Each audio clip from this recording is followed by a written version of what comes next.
In today's video, I'm going to teach you how to delete Facebook Marketplace post. Whether you sold an item, made a mistake in the listing, or just want to clear out your selling history, I'll walk you through the exact taps to remove a post from Marketplace using the Facebook app. I'll also share a few helpful tips along the way so nothing catches you by surprise. Start by opening the Facebook app on your phone or tablet and make sure you're signed into the account that created the listing. From the main screen, look toward the top right and tap the three horizontal lines, sometimes labeled as menu.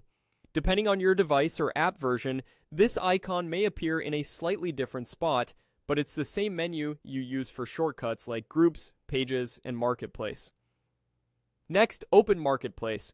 You can do this in two ways, either tap Marketplace from the menu list you just opened, or if you see the small storefront icon at the top of your home screen, tap that.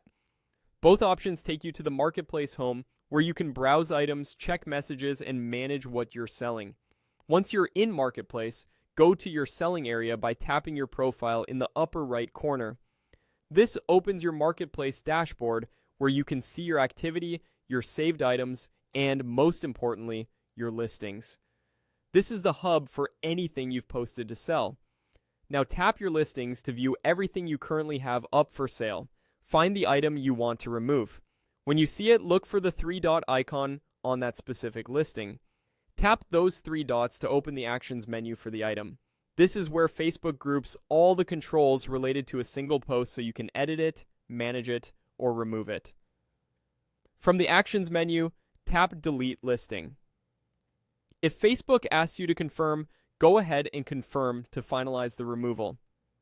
Once you do, the listing will be taken down from Marketplace and will no longer be visible to buyers. Keep in mind that deleting a listing is typically permanent, so only proceed when you're sure you no longer need that post. If you don't see Marketplace, make sure you're on the latest version of the app and that Marketplace is available in your region and account. If the menu or icons look a bit different on your device, don't worry, the labels are the best guide. And if a buyer has messaged you about the item, deleting the listing won't remove your chat history, but the post itself will be gone. That's it. You've successfully